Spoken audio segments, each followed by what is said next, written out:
श्री संत गजानन महाराज यांच्या पालखीनं उळे कासेगाव सोलापूर जिल्ह्यात प्रवेश केला। यावेळी जिल्हा प्रशासनाच्या वतीनं पालखीचं पारंपरिक पद्धतीनं उत्साहात स्वागत करण्यात आलं। आषाढी वारी 2026च्या निमित्ताने श्री विठ्ठल रुक्मिणीच्या दर्शनासाठी लाखो भाविक पंढरपूरकडे मार्गस्थ होत असताना श्री संत गजानन महाराज यांच्या पालखीने आज धाराशिव जिल्हा हद्दीतून तामलवाडीच्या पुढे उळे कासेगाव सोलापूर जिल्ह्यात प्रवेश केला। यावेळी जिल्हा प्रशासनाच्या वतीने पालखीचे पारंपरिक पद्धतीने उत्साहात स्वागत करण्यात आले।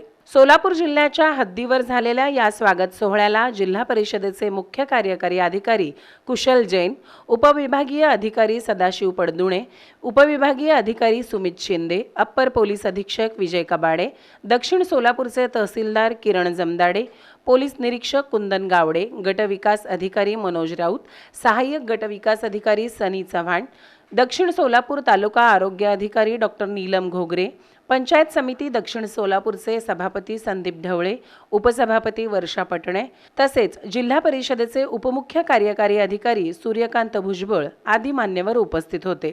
सर्व अधिकाऱ्यांनी पालखीचे दर्शन घेऊन वारकऱ्यांना शुभेच्छा दिल्या। आषाढी वारीसाठी राज्यभरातून पंढरपूरकडे मानाच्या 10 पालख्यांसह शेकडो दिंड्या येत असतात। श्री संत गजानन महाराजांची पालखी विदर्भातून निघून सोलापूर जिल्ह्यात दाखल झाल्यानंतर वारकऱ्यांच्या उत्साहाला उधाण आले होते। सहभागी वारकरी विठ्ठल माझा मी विठ्ठलाचा असा जयघोष करत टाळ मृदुंगाच्या गजरात आणि भजन कीर्तन करत आनंदाने पुढे मार्गस्थ होत होते।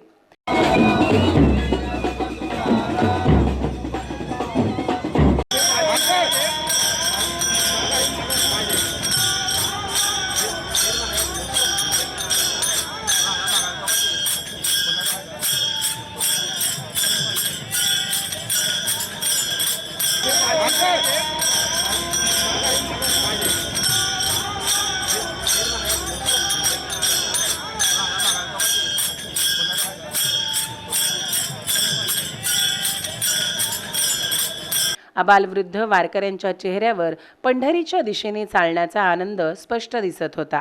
जिल्हा प्रशासनाने पालखी मार्गावर भाविकांसाठी पिण्याचे पाणी, वैद्यकीय सुविधा, स्वच्छतागृहे आणि सुरक्षिततेची चोख व्यवस्था केली आहे। पालखी सोहळा निर्विघ्न पार पडावा यासाठी पोलीस बंदोबस्त, आरोग्य पथके आणि आपत्ती व्यवस्थापन यंत्रणा 24 तास सज्ज ठेवण्यात आली आहे, अशी माहिती प्रशासनाने दिली आहे।